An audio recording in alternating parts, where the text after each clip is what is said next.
Isang pancit recipe na kadalasan lang natin ini-order sa mga restaurants pero hindi natin ninuluto sa bahay. Ang pancit chami, eto, paborito to ng lolo ko. Simpol, luto na So gagawa tayo ng pancit chami. Cha meaning to stir fry, and mi meaning noodles. So stir fried noodles.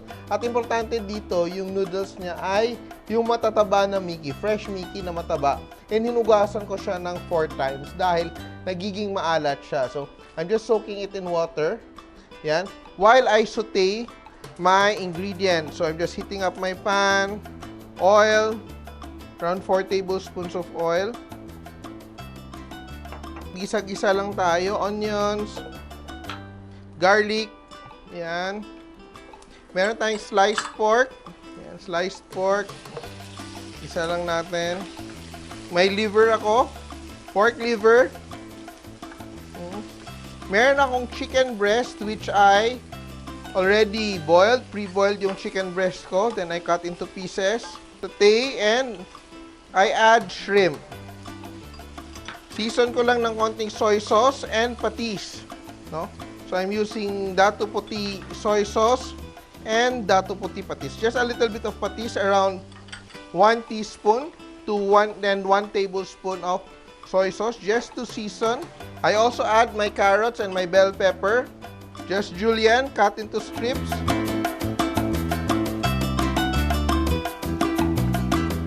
Ako, I really love this.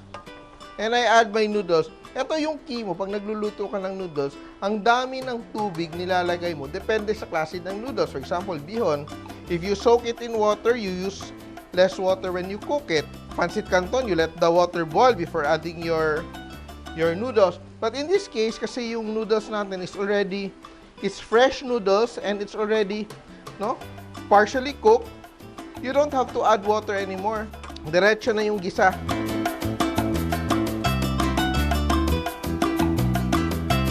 And I just season with oyster sauce.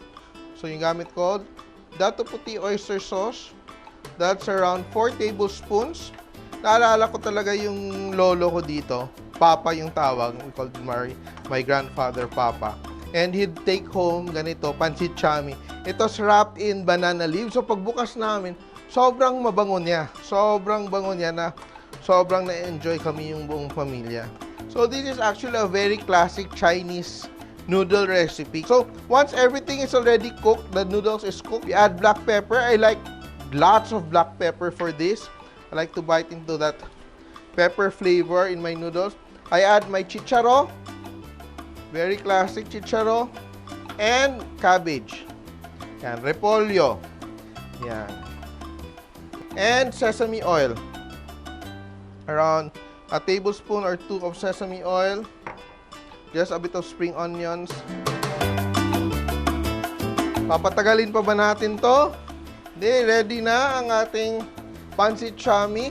Looks very much like the Japanese noodles, diba? Yung yakisoba. Look at that. For nostalgic reasons, pinalagyan ko talaga ng dahon ng saging ang ating plato para to bring back all the memories of my childhood. Oh, parang pang birthday. Pwede pang birthday tong noodle dish na to. Yan. Look at that.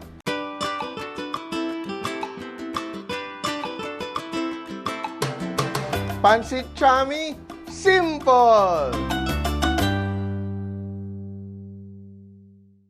Nagustuhan niyo ba ang video na to? Please share para lalong dumaming ating mga kasimpol. And don't forget to subscribe to our Facebook, YouTube, and Instagram accounts.